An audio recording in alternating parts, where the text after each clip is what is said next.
Good evening friends. बघा, आज आपलं भूगोल आहे. भूगोलमध्ये आपला वन उद्योग झालेला होता, वनांवर आधारित उद्योग झालेला होता. आज आपण फिशिंगवरती म्हणजे आज मासेमारी व्यवसाय याच्याविषयी पाहणार आहोत. There are many physical and human factors that impact development of fishing as a primary activity in certain areas of the world. आज संपूर्ण जगामध्ये आज मासेमारी हा प्राथमिक स्वरूपाचा व्यवसाय म्हणून मानला जातो आणि मानवी घटकांचा याच्यावरती फार मोठा परिणाम होतो. तर it's started is a subsistence level activity. Fishing is now one of the major primary economic activities specially in coastal areas. खास करून हा प्राथमिक व्यवसाय जो आहे हा शक्यतो जे समुद्र किनारपट्टीवरचे जे लोक राहतात यांच्या आयुष्याशी निगडीत आहेत. या लोकांच्या आयुष्यामध्ये मोठ्या प्रमाणावरती हा आढळतो. हे लोकच मासेमारी वगैरे मोठ्या प्रमाणावरती करतात. Some of the factors of the follows. आता या व्यवसायामध्ये अनन्य असे महत्त्व आहे आणि ते घटक कोणते, त्यासाठी काही घटक आहेत. Wide expense of the continental shelf with the present shallow water, for example northwest Pacific, which is below 200 meters of depth near Okhotsk Sea near China. बघा, समुद्राचा असा भाग जो 200 मीटरपेक्षा अधिक खोल आहे आणि अशा उत्तळ भागाला समुद्राचा भूखंड मंच असं म्हणतात. अशा उत्तळ भागाला काय म्हणतात? समुद्राचा भूखंड मंच असं म्हणतात. उदाहरणार्थ वायव्य पॅसिफिक महासागरातील चीन जवळील ओखोत्स्क. कोणता प्रदेश? ओखोत्स्क हा प्रदेश. Second,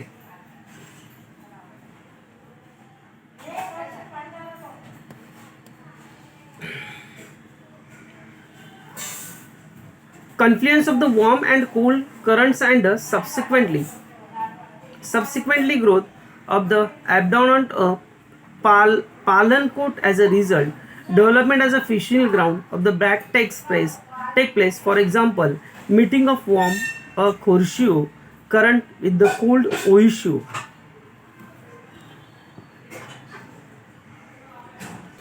So current favors coastal area near Japan for fishing. बघा, उष्ण आणि थंड सागरी प्रवाह ज्या ठिकाणी एकत्रितपणे मिळतात ना, त्या ठिकाणी विशिष्ट भूखंड मंच असं म्हणतात त्याला. या ठिकाणी जास्त मासेमारी चालते, कारण या इथे प्लवंग नावाची एक वनस्पती आहे जी माशांचं खाद्य आहे. याची वाढ मोठ्या प्रमाणावर होते. त्यामुळे या भागात मोठ्या प्रमाणात माशाची पैदास होते. निसर्गतः मासेमारीची क्षेत्र म्हणून प्रसिद्धीस येतात. उदाहरणार्थ क्युरोशियो उष्ण प्रवाह, ओयाशियो थंड प्रवाह जापानजवळ एकत्र येतात. बरोबर आहे. या प्रदेशात मासेमारी व्यवसाय मोठ्या प्रमाणावर चालतो. या प्रमाणामध्ये या ठिकाणी मासेमारी हा व्यवसाय मोठ्या प्रमाणावर चालतो.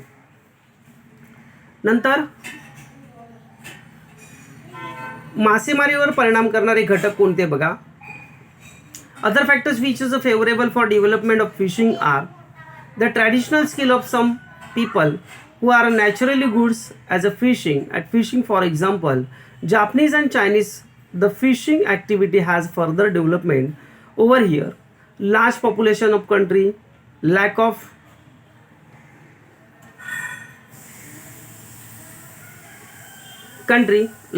land and absence of the other portions food makes island countries specially dependent on fish as a staple food.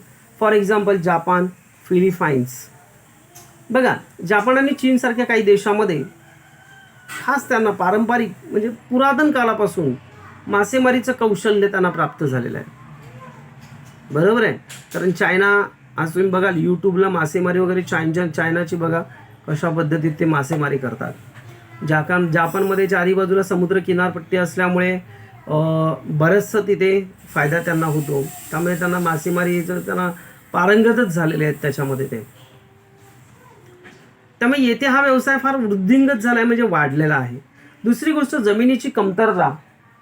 जमीन कमी आहे, जास्त लोकसंख्या आणि प्रथिनांचा पुरवठा करणाऱ्या इतर अन्न घटकांची टंचाई, त्यामुळे बेट स्वरूपातील देशांना मासेमारीवरच अवलंबून राहावं लागतं.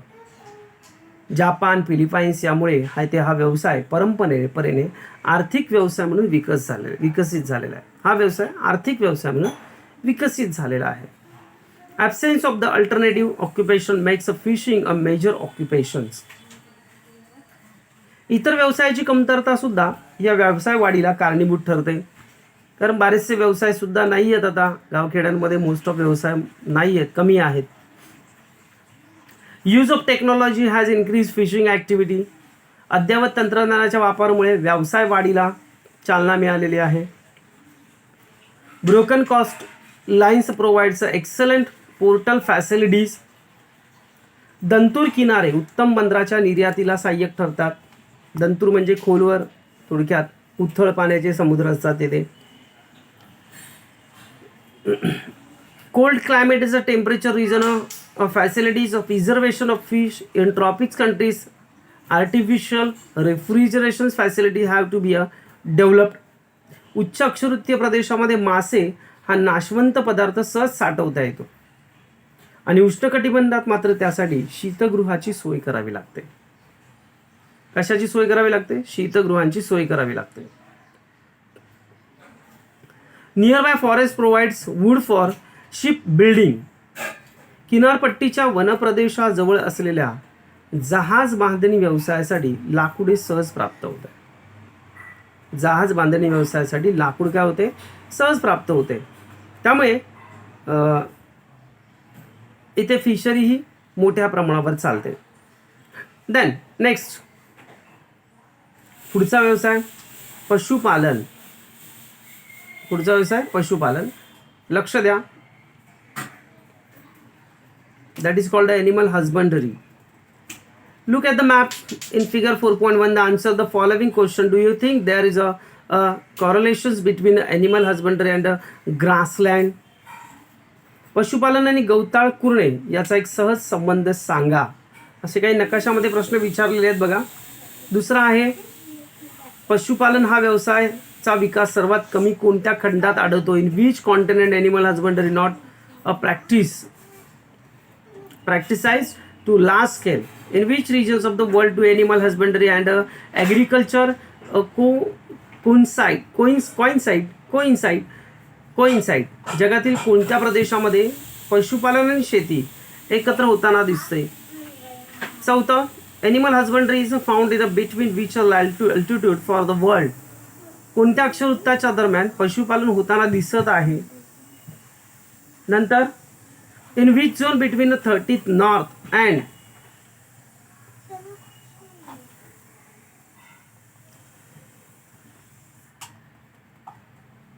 north and 30 south latitudes is animal husbandry not found large scale. What do you call reason behind? 30 अंश उत्तर ते 30 अंश दक्षिण अक्षवृत्ताच्या दरम्यान कोणत्या पट्ट्यात पशुपालन विकसित झालेलं आपल्याला दिसत नाही आणि याचं मागचं कारण काय? What could be the reason?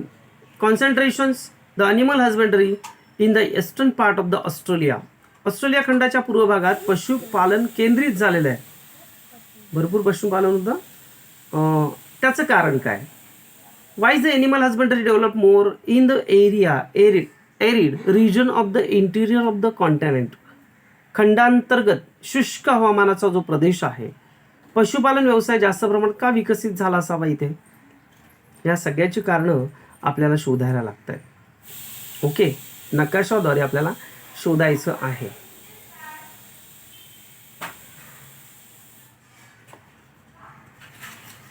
Geographical explanations. Considering the latitudinal distributions of animal husbandry in the world, it is located between the 13th north, 16th north, and the 13th south and the 55 south latitude.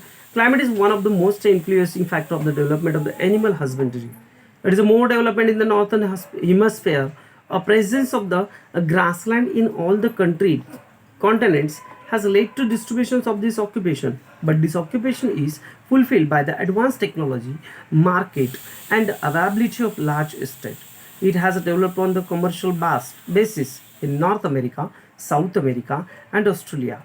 The animal husbandry in North and South America is carried out with the help of the advanced technology on commercial scale. Dense forest, inhospitable climate, low quality fodder in equatorial region has discouraged in the development of animal husbandry. In these in this region,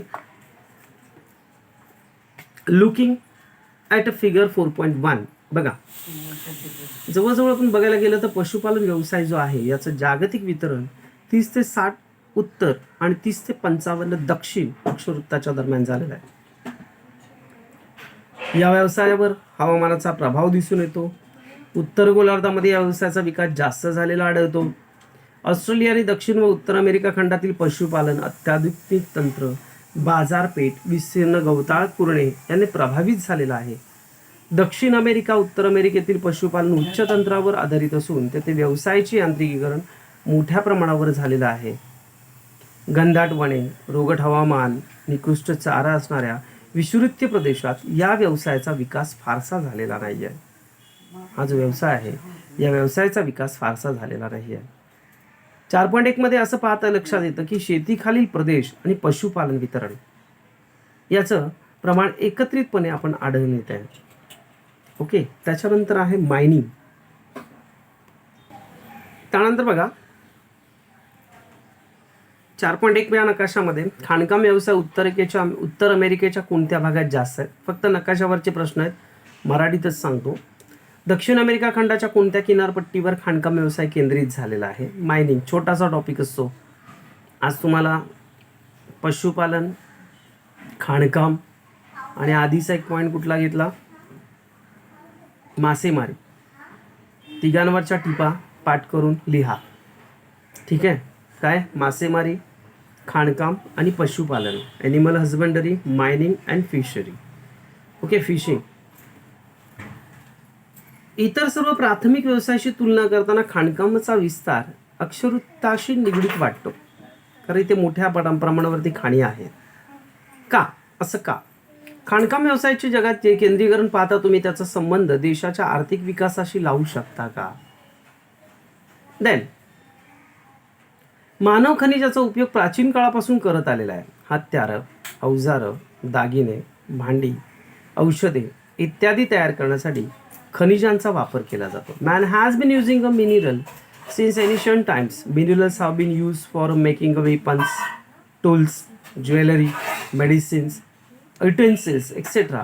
The various stages of the culture's evolutions of man are also related to use of minerals. At the end of the Stone Age, man developed a skill of using minerals. Various periods like the Copper Age, Bronze Age, Iron Age, Atomic Age, and respectively were delineated. Accordingly, man's progressive development can be attributes to the explorations of the minerals. He has even started exploring of the minerals oil and the natural gas.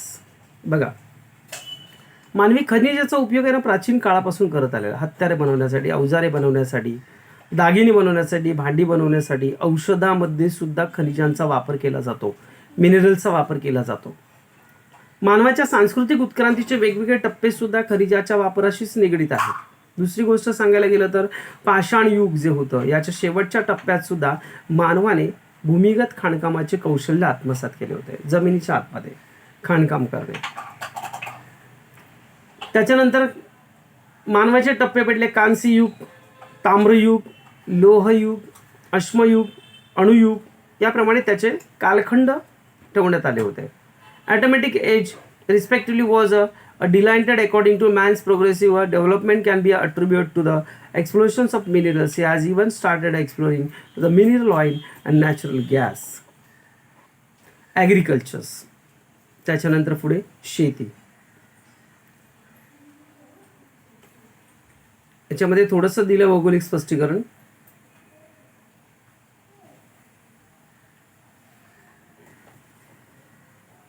शेती बघा,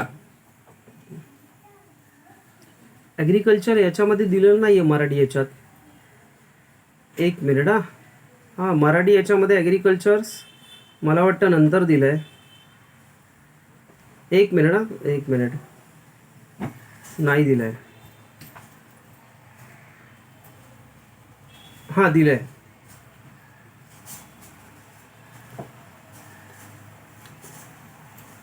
ॲग्रिकल्चर्स.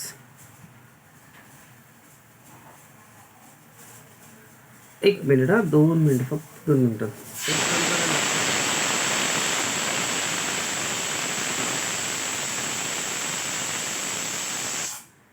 Man cannot manufacture the minerals as that found naturally the earth's crust is the distribution to mineral highly even the world. बरं ना. माणूस आहे ना, माणूस स्वतः जे हे म्हणतो ना काय खनिजे ही स्वतः निर्माण करू शकत नाही.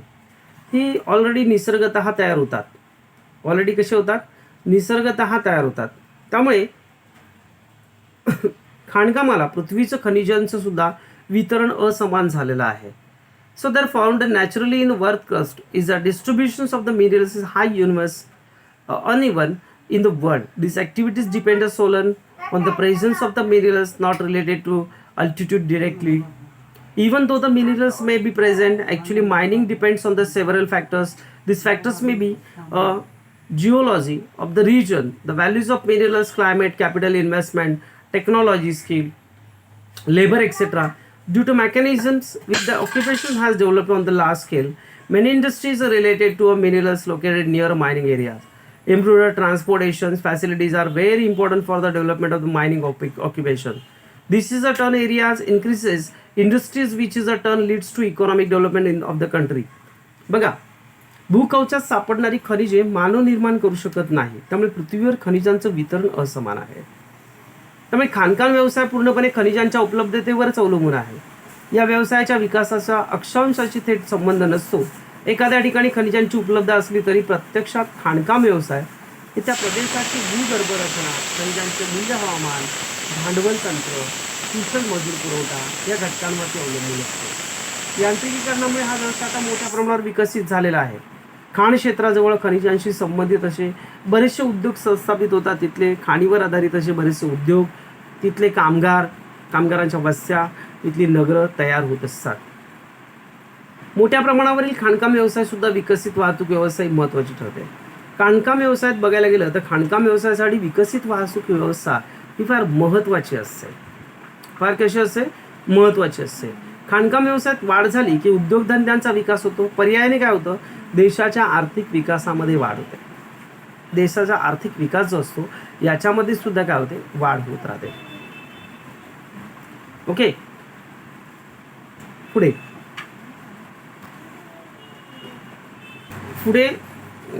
नेक्स्ट ॲग्रिकल्चरसाठी बघा खाली तक्ते दिलेले आहेत. ते तक्ते फक्त वाचून काढा. वाचून काढण्यासाठी ते नकाशावरती आधारित आहेत. Then geographical conditions explanations. When we look at distributions of agriculture as an occupation in the world, we said that the proportions of people engage in the agriculture in maximum in Africa and in Asia. Though the area under the agriculture is more expensive in Europe, the Americas and Australia is a percentage of the population engaged in these activities is a very less. Generally, the development countries of the world have less population engaged in agriculture, while the share of the population engaged in agriculture is higher developing countries. बघा, जागतिक स्तरावर शेती व्यवसायाचं वितरण जर पाहिलं तर या व्यवसायात गुंतवलेल्या लोकसंख्येचं प्रमाण आफ्रिका खंडात जास्त आहे. त्या मानाने आशिया खंडामध्ये ते आफ्रिकेपेक्षा कमी आहे. युरोपमध्ये, अमेरिकेमध्ये, ऑस्ट्रेलिया खंडामध्ये शेतीचं प्रमाण जास्त आहे. आणि तरीसुद्धा या व्यवसायात गुंतलेल्या लोकसंख्येचं प्रमाण अत्यंत कमी आहे. शेती जास्त आहे पण ह्या शेती व्यवसायामध्ये गुंतलेले जे लोक आहेत ना ते फार कमी आहेत. अर्थात विकसित राष्ट्रात शेती व्यवसायात गुंतलेली लोकसंख्या कमी आहे, तर विकसनशील राष्ट्रात या व्यवसायात गुंतलेली संख्या जास्त आहे. बघा, जी विकसित राष्ट्र आहेत आता इंग्लंड, अमेरिका वगैरे हे इथली लोक आहेत ना शेती कमी करतात. कमी लोक शेती उद्योगात दिसतात. पण जे विकसनशील आहेत म्हणजे विकास करण्याच्या मार्गावर आता भारत बरं ना, त्यांच्यामध्ये शेती भरपूर करतात. चायना, भारत याच्यामध्ये शेती हा प्रकार मोठ्या प्रमाणावर आहे. Various crops of the product is a different parts of the world, various physical and social economic factor Economical factors. Various crops produced in the different parts of the world, various physical and social economical factor. Economic factor influence the development of agriculture. Major physical factors that influence agriculture are climate, topography, soils, and the basic factors. The economic then the social factors includes the labor market, capital transportation facilities, storage facilities, government policies, population ownerships of land, etc. He was a serious types of the agricultures of their characteristic. Though the image given earlier, greenhouse, polyhouse are also used in agriculture. Similarly, high yielding seeds, fertilizers, insecticides are also used to increasing the productions. बघा, शेतीच्या विकासावरती जर आपण focus केला तर बघायला गेलं तर आज अनेक प्राकृतिक मानवी घटकांचा प्रभाव पडतो. देशामध्ये विविध प्रकारची पिके घेतली जातात. व्यवसाय हा शेती हा व्यवसाय जो आहे तो मृदा, हवामान, पाणी पुरवठा, त्याशिवाय भांडवल, बाजारपेठ, वाहतूक, साठवणुकीच्या सोयी, सरकारी धोरण काय आहे, लोकसंख्या, भूमीचा मालकी हक्क, या सगळ्यांचा परिणाम याच्यावरती होतो. या घटकांना अनुसरून पीक पद्धतीमध्ये बदल घडून येतो. आता हे सगळं आपल्याला नकाशामध्ये पाहायला मिळेल. आज बऱ्याच ठिकाणी शेती ही ग्रीन हाऊस, पॉली हाऊसमधून सुद्धा आधुनिक पद्धतीने उत्पादन घेताना आढळतात, मोठ्या प्रमाणावर उत्पादन घेताना आढळतात. त्याचबरोबर संकरित बी बियाणे, खते, कीटकनाशकांचा वापर करून सुद्धा मोठ्या प्रमाणावरची शेती केली जाते. बरोबर आहे. आज इथे आपला हा धडा संपलेला आहे थोडक्यात. नेक्स्ट लेसन आपण पुढच्या वेळेस घेऊया, कारण आपला 4था धडा कंप्लीट झालेला आहे. मे बी पुढचा धडा 5वा आहे. एकूण टोटल 8 धडे आहेत. बघा, याच्यामध्ये सुद्धा आहे लाकूडतोड, खाणकाम आणि मासेमारी. हो ना, लाकूडतोड, खाणकाम आणि मासेमारी, फिशिंग आणि मायनिंग आणि एक सांगितलं तुम्हाला कुठला मी, पशुपालन. याच्यावरती तुम्हाला टीप लिहायची आहे. पुढे आपण त्या आता जे उद्योग आपण शिकलो त्याच्यावरती आधारित उद्योग कोणकोणते आहेत, काय काय आहेत, कोणकोणत्या प्रदेशात ते मोठ्या प्रमाणावर चालतात, याचं आपण नॉलेज पुढल्या वेळेस घेऊया आपण. ओके, आज आपण इथे थांबूया. थँक्यू.